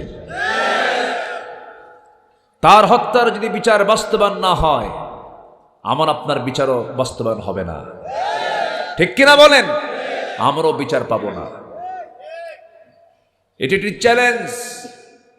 একটা পক্ষ চাচ্ছে দাদা বাবুদের সন্তুষ্ট করতে। শরীফ ওসমান হাদি শত্রুকে চিহ্নিত করেছে, এটা তার অপরাধ। আমরা কোন আধিপত্যবাদ বাংলার জমিনে কায়েম হতে দেব না। আমরা মুক্ত হতে চাই, আমরা স্বাধীন হতে চাই। আমরা মুক্ত, আমরা স্বাধীন, কারো প্রভাবে আমরা প্রভাবিত হতে চাই না। আল্লাহ কবুল করুন, জোরে বলি আমিন। আমরা সীসাঢালা প্রাচীরের মতো কাতারবদ্ধ হয়ে, আমরা একত্রিত হয়ে আমরা টিকে থাকবো কার পথে? আল্লাহ তাদেরকে খুব ভালোবাসেন, বলি আল্লাহু আকবার। তাহলে পৃথক থাকবো না এক থাকবো? পৃথক থাকবো না এক হব? এক হব। আমাদের পরিচয় হলো আমরা মুসলমান। আমরা কি বলেন তো? মুসলমান। নাম্বার 3 চলে গেল। নাম্বার 4 হলো যারা তাওয়াক্কুলকারী, তাদেরকে আল্লাহ রাব্বুল আলামিন খুব বেশি ভালোবাসেন। তাওয়াক্কুল করব কার উপরে? ভরসা করব কার উপরে? কখনো মন খারাপ করা যাবে না। আল্লাহ রাব্বুল আলামিন বলেন, ফাবিমা রাহমাতিন মিনাল্লাহি লিনতা লাহুম ওয়ালাউ কুনতা ফাযযান গালিযাল কলব لانفضوا من حولك فاعف عنهم واستغفر لهم وشاورهم في الأمر فإذا عزمت فتوكل على الله إن الله يحب المتوكلين جنبون الله أكبر الله رب العالمين ওই সমস্ত বান্দাদেরকে ভালোবাসেন যারা আল্লাহর প্রতি ভরসা করবে।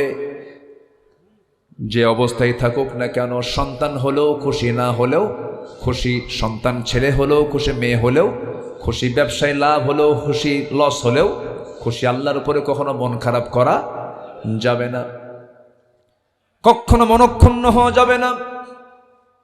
তাই যদি না হয়, সন্তান হলে যদি আপনি ভাগ্যবান হন, আয়েশা সিদ্দিকার মতো নারী পৃথিবীতে আর কোনোদিন আসবে নাকি? তার ছেলে মেয়ে কয়জন আছে? আমাদের আয়েশা সিদ্দিকার কোনো বাচ্চা কাচ্চা আছে? তাহলে তিনি কি রহমত থেকে বঞ্চিত? না। আমাদের আয়েশা সিদ্দিকার কোনো ছেলে মেয়ে নাই, কোনোদিন তিনি মা ডাকটা শুনতে পারলেন না। 60 বয়স তিনি বেঁচে ছিলেন পৃথিবীতে, মা ডাক শুনতে পারেন না। আমাদের আয়েশা সিদ্দিকা মা হতে পারেন নাই। তিনি কি ব্যর্থ নাকি? তিনি কি পরাজিত নাকি?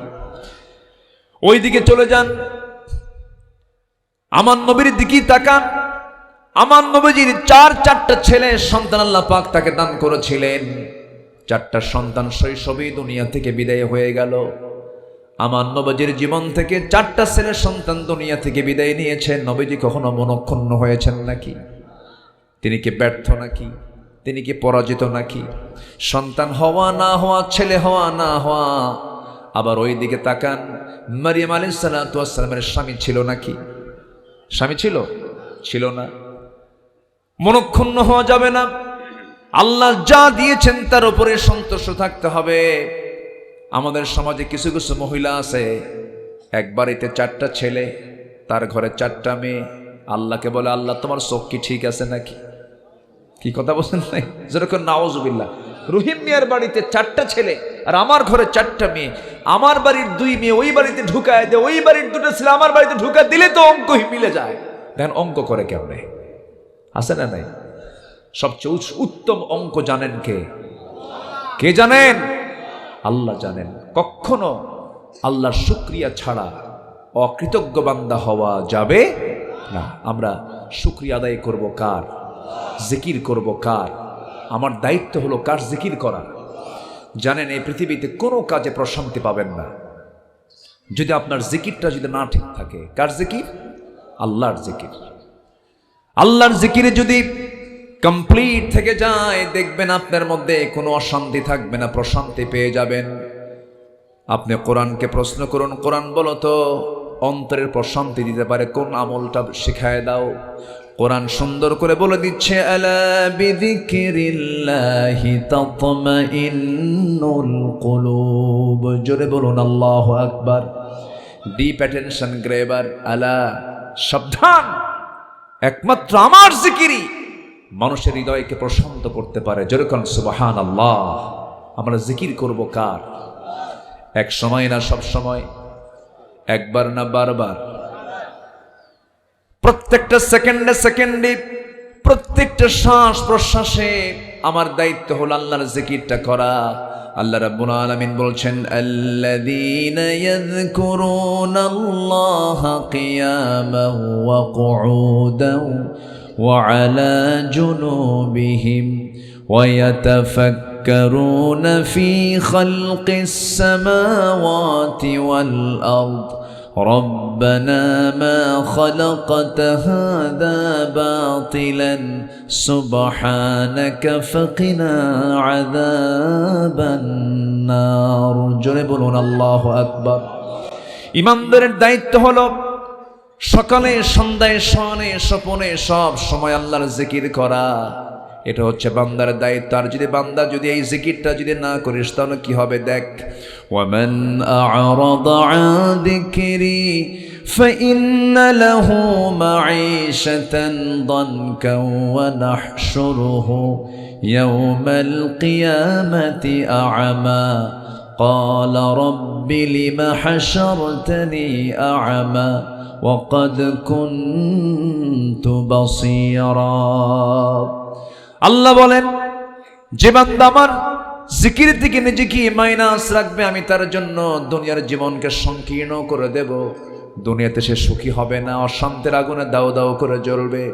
এবং কালকে কিয়ামতের ময়দানে আমি ওই সমস্ত বান্দাগুলোকে আমি আল্লাহ আমার সামনে তাকে অন্ধ করে কানা করে তুলবো। জোরে কর নাউযুবিল্লাহ। কত ভয়ঙ্কর বিষয়। এবং এই আয়াতের শেষে আল্লাহ রাব্বুল আলামিন বলছেন, ওই সময় বান্দা যখন বলবে, আল্লাহ দুনিয়াতে আমার চক্ষু ছিল, আজকে আমি অন্ধ করে উঠলাম কেন? আজকে তুমি আমাকে অন্ধ করে তুললে কেন? আল্লাহ বলবেন, তোকে আমি এই জিকিরটা দিয়েছিলাম, কোরআনটা দিয়েছিলাম, তুই এটাকে ভুলে গিয়েছিল, আমাকেও ভুলে গিয়েছিল। ওয়াকাযালিকাল ইয়াওমা তুনসা। আজকে আমিও তোকে ভুলে গেলাম, আজকে তোকেও ভুলে গেলাম। চিন্তা করে দেখুন, হাসরের ময়দানে আল্লাহ যদি আমাকে একটাবার বলে ফেলেন তোকেও ভুলে গেলাম, এর চাইতে বড় বিপদ আর বান্দার জীবনে কি হতে পারে নাকি? এই জন্য আল্লাহ যেন না ভুলেন তার জন্য জিকির করব কার? জিকিরটা কি একটা ছোট্ট প্রেক্ষাপট দিয়ে বুঝালে পরে সহজ হয়ে যাবে। অর্ধ দুনিয়ার শাসনকর্তা ছিলেন 2 নম্বর খলিফা, তার নাম কি বলেন? বলেন বলেন, কে? ওমর। আমি প্রায় এই কথাটা বলি, মনে হয় বহুদিন আগে এক মাহফিলে বললাম, ওমরে ফারুককে চিনেন কে? সামনে থেকে এক ছেলে দাঁড়ায় বলে, হুজুর আমি ওমরে ফারুককে চিনি। কে? আমাদের বাড়ির দোতলায় ভাড়া থাকে। আমাদের বাড়ির দোতলায় ভাড়া থাকে। আমি বললাম, তুমি 100তে 100 পাইছো। এই ওমর সাধারণ কোন ওমর না, ওমর হচ্ছে অর্ধ জাহানের শাসনকর্তা। আল্লাহু আকবার বলেন। জিকিরটা কি? জাস্ট তার একটা জীবনের একটা অংশ আমি বললেই অনেকটা সহজ হয়ে যাবে এক্সাম্পল হিসাবে। তিনি সারা জীবন দোয়া করতেন, আল্লাহ তুমি আমাকে শহীদের দরজা দিবা আর নবীর শহরে আমার মৃত্যু দিবা। এই দোয়াটা তিনি প্রায় করতেন আর চোখের পানি ফেলে ফেলে কাঁদতেন। তিনি এই দোয়াটা প্রায় করতেন, আল্লাহুম্মা রযুকনি শাহাদাতান ফি সাবিলিক ওয়াজআল মাউতি ফি বালাদি রাসূলিক। সব সময় তিনি এই দোয়াটা করতেন। কোন এক রাতে কোন এক ফজরের নামাজে তিনি নামাজে দাঁড়ালেন, প্রথম রাকাত পড়লেন, দ্বিতীয় রাকাতে রুকুতে যাওয়া মাত্রই ডান পার্শ্ব থেকে এক জালিম এসে বিষাক্ত ছুরি দিয়ে চাকু দিয়ে তার পেটের মধ্যে ঢুকায়া দিল। ওমরে ফারুক রাদিয়াল্লাহু আনহু সেই সময় ঠিক ছিলেন, ধরাশয়ী হন নাই, কোনো মতো তিনি রুকু থেকে দাঁড়ায় গেছেন, সেজদা দিবেন। এমন সময় ওই জালিম করলো কি, তাকে সজোরে শক্ত করে ধরে ওই চাকুটা আবার বের করে পরপর দুটো আঘাত তার তল পেটে মেরে দিল, বুড়ি বের হয়ে গেল। নামাজরত অবস্থায় ওমরে ফারুক রাদিয়াল্লাহু তাআলা আনহু পড়ে গেলেন, রক্তাক্ত হয়ে গেলেন, সেন্সলেস হয়ে পড়ে থাকলেন কয়েক ঘন্টা। চতুর্দিকে তাকে ঘেরাও করে ফেলেছে কিন্তু তিনি সেন্সলেস। কয়েক ঘন্টা পর যখন তার সেন্সটা ফিরল, সেন্স ফেরার সঙ্গে সঙ্গে ছেলেকে সামনে দেখলেন, বলছেন আব্দুল্লাহ পানি দাও, আমাকে পানির প্রয়োজন। দ্রুত গতিতে পানি নিয়ে আসলেন, এক গ্লাস পানি ওমর ফারুকের সামনে তার ছেলে নিয়ে বলছে, আব্বা জান এই যে পানি, পান করুন, পান করুন। ওমর ফারুক রাদিয়াল্লাহু তাআলা আনহু বলছেন, কিসের পানি আনছো আব্বা? আপনি তো পানি চেয়েছেন, প্রচন্ড তৃষ্ণার্ত আপনি। ওমর ফারুক বলছেন, আব্দুল্লাহ রে ভুল বুঝেছ, আমার পানির কোনো তৃষ্ণা নাই, আমার তৃষ্ণা হলো আমার এখনো নামাজ হয় নাই। যেরকম সুবহানাল্লাহ, কি হয় নাই? নামাজ হয় নাই। ওযুর পানি নিয়ে আসো। আল্লাহু আকবার। ওযুর পানি নিয়ে আসা হলো, ওযুর পানি দেওয়া হলো, ওযু বানালেন তিনি কষ্ট করে। ওযু বানায়া নামাজ পড়বেন কেমনে, ভুঁড়ি কিছু অংশ বের হয়ে গেছে, গামছা দিয়ে বাঁধলেন, দাঁড়িয়ে পারলেন না, বসে বসে নামাজটা পড়লেন। নামাজ শেষ করার পর এবার বলছেন, আব্দুল্লাহ তুমি কাঁদো কেন? কাব্বা আপনাকে দেখে আমার বড় কষ্ট হচ্ছে, ডাক্তার ডেকে আনছি। ডাক্তার সামনে বসা, ডাক্তার বলছে, আমিরুল মুমিনিন এই যে এক গ্লাস দুধ আপনি একটু পান করুন তো দেখি। বিসমিল্লাহ বলি সাইয়েদনা ওমর ফারুক যখন তিনি দুধ পান করা শুরু করলেন, দুধটা ঠিকই তার পেটে ঢুকলো, কিন্তু পেটের মধ্যে দুধ থাকলো না, ফুটো হয়ে ভুঁড়ি দিয়ে পেট দিয়ে দুধগুলো বের হয়ে গেল। ডাক্তার জিহ্বায় কামড় মেরে বলছে, ইন্না লিল্লাহ, রুগী আর বাঁচাতে পারবো না, আমার সকল চেষ্টা শেষ, রুগী কি বাঁচানো সম্ভব নয়। এই কথা যখন সাইয়েদনা ওমর ফারুকের কানে চলে গেছে, মুস্কি হাসি মেরে বলছে, ডাক্তার রে তুই আমাকে বাঁচাবি কেমনে? আল্লাহ তাআলা আমার নাকের মধ্যে জান্নাতের ঘ্রাণ ঢুকায়া দিয়েছে, আমি বাঁচবো না, আমি জানি। আমি দুনিয়া থেকে বিদায় নিয়ে নেব, কারণ আল্লাহ পাক আমার দোয়া কবুল করে নিয়েছেন। যে লোকটা আমাকে চাকু মেরেছে, যে লোকটা আমাকে আঘাত করেছে, সে কোনো মুসলিম নয়, সে একজন অগ্নিপূজক। আবু লুলুব মাজুসি আমাকে আঘাত করেছে, আমি নিজেকে ধন্য মনে করছি, আজকে আমি নবীর শহরে মারা যাচ্ছি, শহীদের দরজা নিয়ে দুনিয়া থেকে বিদায় নিচ্ছি। সাইয়েদনা ওমর ফারুক বলছেন, আব্দুল্লাহ আমি যখন তখন দুনিয়া থেকে বিদায় নিয়ে নিব, সাকরাতুল মউতের সব লক্ষণ আমার মধ্যে চলে আসছে, ডাক্তারকে বিদায় জানায় দাও। ডাক্তার চলে যাচ্ছে, ডাক্তারকে পিছন থেকে লক্ষ্য করে দেখেন ওমর ফারুক তার পাজামার কাপড়টা গিরার নিচে পাজামার কাপড়কে রাখা হালাল না হারাম? আমার নবীর এই প্রিয় সাহাবী জীবনের শেষ সন্ধিক্ষণেও তিনি দাওয়াতি কাজ বললেন না, বলছেন, এই ডাক্তার এদিকে আসো, পাজামার কাপড়টা গিরার উপরে পড়ে নাও, কারণ কিয়ামতের দিন আল্লাহ পাক তোমার দিকে তাকাবেন না। মৃত্যুর পূর্বেও তিনি আল্লাহর স্মরণ থেকে এক চুল পরিমাণ নিজেকে মাহরুম রাখেন নাই। জোরে কান সুবহানাল্লাহ। এবার বলছেন, আব্দুল্লাহ মনে হয় দুনিয়া থেকে বিদায় নিয়ে নেব, মালাকুল মউত চলে আসবে।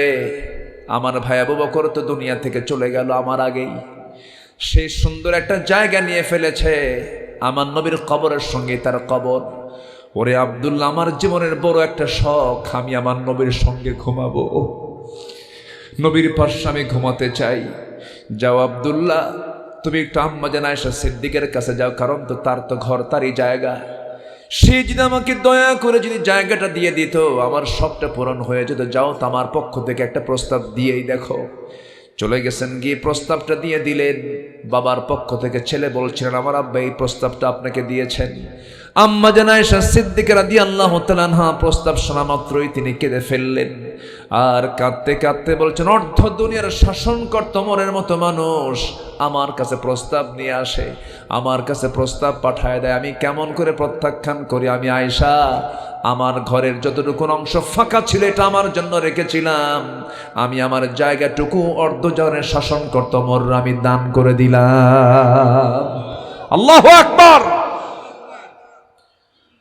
ওমর ফারুক রাদিয়াল্লাহু তাআলা আনহু দুনিয়া থেকে বিদায় নেওয়ার পূর্ব মুহূর্ত পর্যন্ত কার জিকির ভোলেন নাই? আসতে বলুন না, কার জিকির ভোলেন নাই? ভুঁড়ি বের হয়ে গেছে, সেন্সলেস হওয়ার পর সেন্স ফিরে পেয়েছেন, নামাজের জন্য পেরেশান হয়েছেন। কিন্তু দুঃখজনক হলো সত্য, সমাজের ম্যাক্সিমাম মানুষগুলো নামাজ পড়ে না। আমি একটা প্রশ্ন করব, বলুন তো, আপনার গ্রামে 5 ওয়াক্ত নামাজের মধ্যে কোন ওয়াক্তে সবচেয়ে বেশি মুসল্লি আপনার মসজিদে হয়? জুমার নামাজ। কি সবচেয়ে বেশি মুসল্লি হয় কোন নামাজে বলেন? এখন প্রশ্ন করব, বলুন তো, সবচাইতে কম মুসল্লি আপনার মসজিদে কোন ওয়াক্তে হয়? সবচেয়ে বেশি ফজিলতটা কোন নামাজ? জোরে বলেন, কোন নামাজ বলেন? দিন শুরু হয় কোন নামাজ দিয়ে বলেন? ফজর নামাজ দিয়া। রাকাতাই সালাতুল ফজর খায়রুম মিনাদ দুনিয়া মা ফিহা। ফজরের 2 রাকাত সুন্নত নামাজ যদি কোনো বান্দা আদায় করতে পারে, মহান রব্বুল আলামিন এত সওয়াব দিয়ে দেন, খায়রুম মিনাদ দুনিয়া মা ফিহা, দুনিয়া এবং দুনিয়ার মাঝে যা কিছু আছে তার চাইতে বেশি দাম আমার আল্লাহর কাছে ফজরের 2 রাকাত সুন্নতের দাম। জোরে কোন সুবহান। কিছু বুড়া চাচা একত্রিত হয়, যখন বলা হয়, চাচা আপনারা এই বুড়া মানুষ ঠান্ডার মধ্যে আসছেন কেন? বলে, বাবা বুড়ি বেঁচে নাই, বুড়ি থাকলে আমিও আসতাম না, বুড়ি থাকলে আমিও আসতাম না। এই হচ্ছে আমাদের নামাজের দশা, এই হলো জিকির আমাদের। সবাই কি নামাজ পড়তে রাজি আছেন ভাই? 5 ওয়াক্ত নামাজ সবাই কি পড়তে রাজি আছেন? কারা কারা পড়বেন একটু হাত তুলে দেখান তো দেখি। জোরে বলি, ইয়া আল্লাহ, আমাদেরকে ফজর, জোহর, আসর, মাগরিব, ইশা 5 ওয়াক্ত সালাত আদায় করার তৌফিক তুমি আল্লাহ দিয়া দাও। জোরে বলি আমিন। আরো জোরে আমিন, আরো জোরে আমিন। হাত নামান। কষ্ট দিয়ে ফেললাম মনে হয়। নামাজ আমরা পড়বো, আল্লাহ কবুল করুন। জোরে বলি আমিন। ভরসা করব কার উপরে? আল্লাহ ভালোবাসেন তওবাকারীকে, আল্লাহ ভালোবাসেন পবিত্রতা অর্জনকারীকে, আল্লাহ ভালোবাসেন জিহাদকারীকে, আল্লাহ ভালোবাসেন তাওয়াক্কুলকারী। কার উপরে? আল্লাহর উপরে। নাম্বার 5, যারা ইহসান করবে। যারা কি করবে? ইহসান করবে, অর্থাৎ সহানুভূতি যারা দেখাবে, দয়া পরবশ যারা হবে, আল্লাহ তাদেরকে খুব অতিশয় ভালোবাসেন। আল্লাহ রাব্বুল আলামিন বলেন, وَأَنفِقُوا فِي سَبِيلِ اللَّهِ وَلَا تُلْقُوا بِأَيْدِيكُمْ إِلَى التَّهْلُكَةِ وَأَحْسِنُوا إِنَّ اللَّهَ يُحِبُّ الْمُحْسِنِينَ। জোরে বলুন আল্লাহু আকবার। মুহসিনদেরকে আল্লাহ রাব্বুল আলামিন খুব বেশি ভালোবাসেন, যারা ইহসান করে তাদেরকে ভালোবাসেন। আমরা রূঢ় আচরণের হব না, বিনয়ী আচরণের হব। আমরা বিনয়ী হব। আমরা যত নরম হব, আল্লাহ আমার প্রতি যত বেশি দয়ালু হবেন। আমি আপনি যত কঠোর হব, আল্লাহ আমার প্রতি তত কঠোর হয়ে যাবেন। বিগত 16 বছর যারা ক্ষমতায় ছিল, তারা কি ইহসান দেখিয়েছে না প্রতিশোধ নিয়েছে? ইহসান না প্রতিশোধ? তার ফলাফল হলো মামুবাড়ি। আমরা ইহসান করব। জোরে বলি ইনশাআল্লাহ। আল্লাহ বোঝার তৌফিক দান করুন। জোরে বলি আমিন। নাম্বার 6 হলো যারা ন্যায় পরায়ণ হবে। নাম্বার 6 হলো আমরা ন্যায় পরায়ণ যদি হতে পারি, ন্যায় পরায়ণতা যদি সব জায়গায় যদি আমাদের যদি বাস্তবায়ন হয়ে যায়, আল্লাহ পাক আমাদেরকে ভালোবাসবেন। আল্লাহ রাব্বুল আলামিন বলেন, وَإِنْ حَكَمْتَ فَاحْكُمْ بَيْنَهُمْ بِالْقِسْطِ إِنَّ اللَّهَ يُحِبُّ الْمُقْسِطِينَ। জোরে বলুন আল্লাহু আকবার। ন্যায় বিচারককে আল্লাহ রাব্বুল আলামিন এত দাম দিয়েছেন। আল্লাহ রাব্বুল আলামিন নিজেই বলেছেন, আরশ আজিমের ছায়া ছাড়া যেদিন কোনো ছায়া থাকবে না, সে আরশ আজিমের ছায়া আমি আল্লাহ রাব্বুল আলামিন 7 শ্রেণীকে জায়গা করে দেব। এর মধ্যে 1 নম্বর শ্রেণী হলো যারা ন্যায় বিচারক বাদশা, জোরে করে আল্লাহু আকবার। ন্যায় বিচারক যারা হবে, ন্যায় বিচারক বাদশা যারা হবে, তাদেরকে আমি 1 নম্বর তালিকায় স্থান রেখেছি, জোরে করেন সুবহানাল্লাহ। নম্বর 7 হলো যারা মুত্তাকি, তাদেরকে আল্লাহ রাব্বুল আলামিন দারুণ ভালোবাসেন। আল্লাহ রাব্বুল আলামিন বলছেন, ফাস্তাকিমু লাহুম ইন্নাল্লাহা ইউহিব্বুল মুত্তাকিন। জোরে বলুন আল্লাহু আকবার। আল্লাহ রাব্বুল আলামিন মুত্তাকিদেরকে সবচাইতে বেশি ভালোবাসেন। মুত্তাকি কারা? মুত্তাকির যদি একটু সংজ্ঞা দিতে যাই, একটা এক্সাম্পল দিয়ে বোঝাতে চাচ্ছি। ওমরে ফারুক রাদিয়াল্লাহু তাআলা আনহু, তিনি রাষ্ট্র থেকে তিনি 1 বোতল একটা শিশির আতর পেয়েছেন। কি পেয়েছেন? আতর পেয়েছেন, সুগন্ধি পেয়েছেন, মিসকাম্বার পেয়েছেন। মিসকাম্বারটা নিয়ে বাড়িতে চলে আসলেন। ওটার মালিক তিনি একা নন, প্রতিবেশী সহ 5টা ভাগ হবে, তার মধ্যে একটা ভাগ তার হবে। এই মিসকাম্বারের শিশি, এই বোতলটা ভাগ করার জন্য তিনি করলেন কি, স্ত্রীর সামনে গিয়ে দাঁড়িয়ে বললেন, স্ত্রী আমার, এই আতরটা 5টা ভাগে ভাগ করো। তার হাতে যখন দিয়ে দিয়েছেন, তার কিছুক্ষণ পর বলছেন, আমার স্ত্রী মনক্ষুণ্ণ হবে না, আমার চিন্তা আমি ভিন্ন করে ফেললাম, বোতলটা আমাকে দিয়ে দাও, আতরের শিশিটা আমাকে দিয়ে দাও। করলেন কি, সোজা তিনি প্রতিবেশীর ঘরে ঢুকলেন। প্রতিবেশীকে বলছেন, প্রতিবেশী, এই যে আতরের শিশি, মিসকাম্বারের শিশিটা দিলাম, তুমি এটাকে 5 ভাগে ভাগ করো। 5 ভাগে ভাগ করি, একটা ভাগ তুমি আমাকে দিয়ে দাও। একটা ভাগ করলেন কি, তিনি তার অংশে তিনি নিয়ে নিলেন।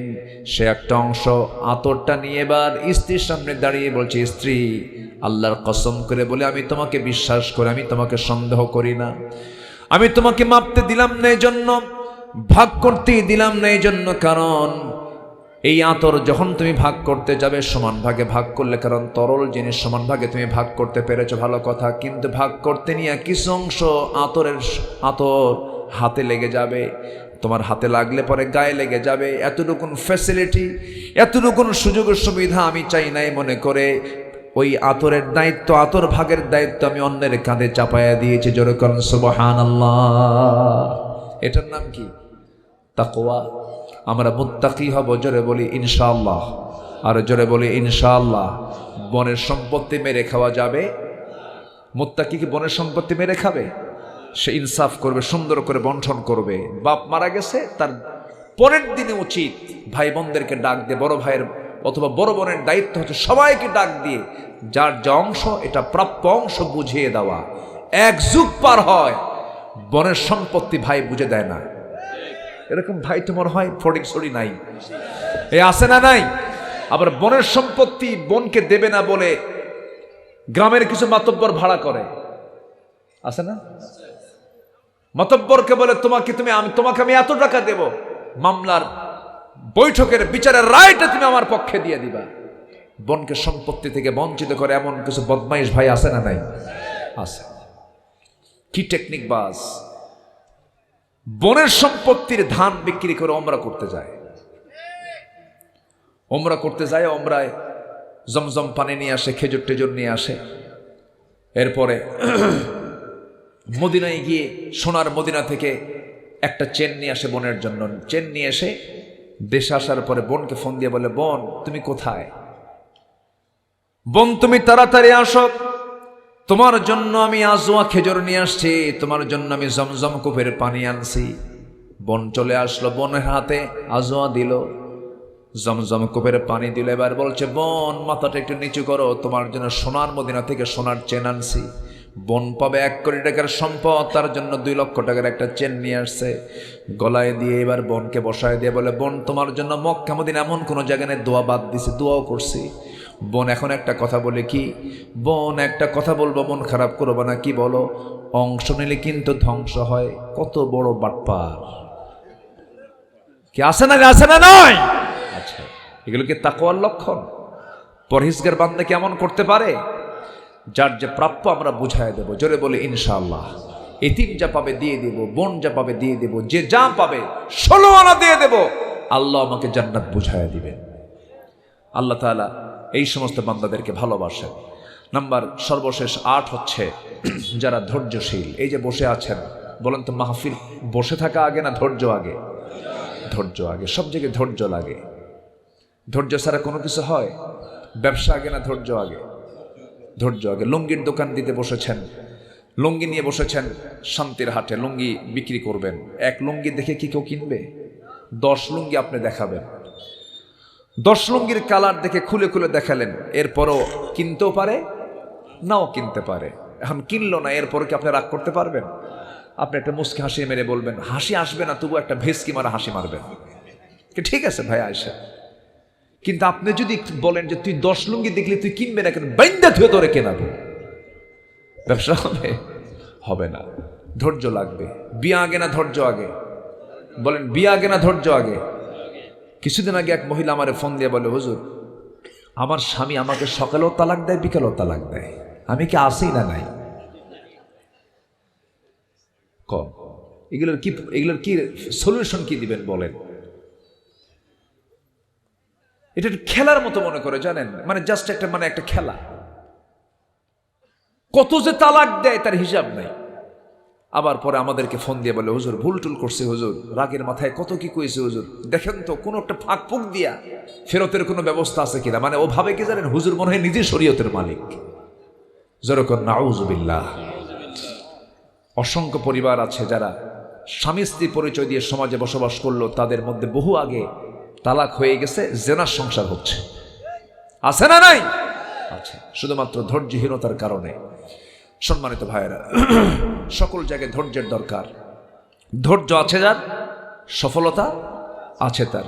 আল্লাহ রাব্বুল আলামিন সুন্দর করে বলছেন, وَكَأَيِّن مِّن نَّبِيٍّ قَاتَلَ مَعَهُ رِبِّيُّونَ كَثِيرٌ فَمَا وَهَنُوا لِمَا أَصَابَهُمْ فِي سَبِيلِ اللَّهِ وَمَا ضَعُفُوا وَمَا اسْتَكَانُوا وَاللَّهُ يُحِبُّ الصَّابِرِينَ। জোরে বলুন আল্লাহু আকবার। সূরা আলে ইমরান আয়াত নম্বর 146। যে সমস্ত বান্দাগুলো ধৈর্য আনবে, আমি আল্লাহ সেই ধৈর্যশীল বান্দাদেরকে অতিশয় ভালোবাসি। জোরে বলুন সুবহানাল্লাহ। ধৈর্য হলো যোগ্যতা, রাগ হচ্ছে অযোগ্যতা। ধৈর্য হলো বাগান, আর রাগ হলো জঙ্গল। রাগ কি? জঙ্গল। জঙ্গল আপনা আপনি হয়, কিন্তু একটা বাগান সাজাতে গেলে অবশ্যই পরিশ্রমের দরকার আছে না নাই? ধৈর্য একটা পরিশ্রমের কাজ। অনেক পরিশ্রম করে ধৈর্যের মতো যোগ্যতা আনতে হয়। আল্লাহ পাক সবাইকে ধৈর্যশীল হওয়ার তৌফিক দান করুন। জোরে বলি আল্লাহুম্মা আমিন।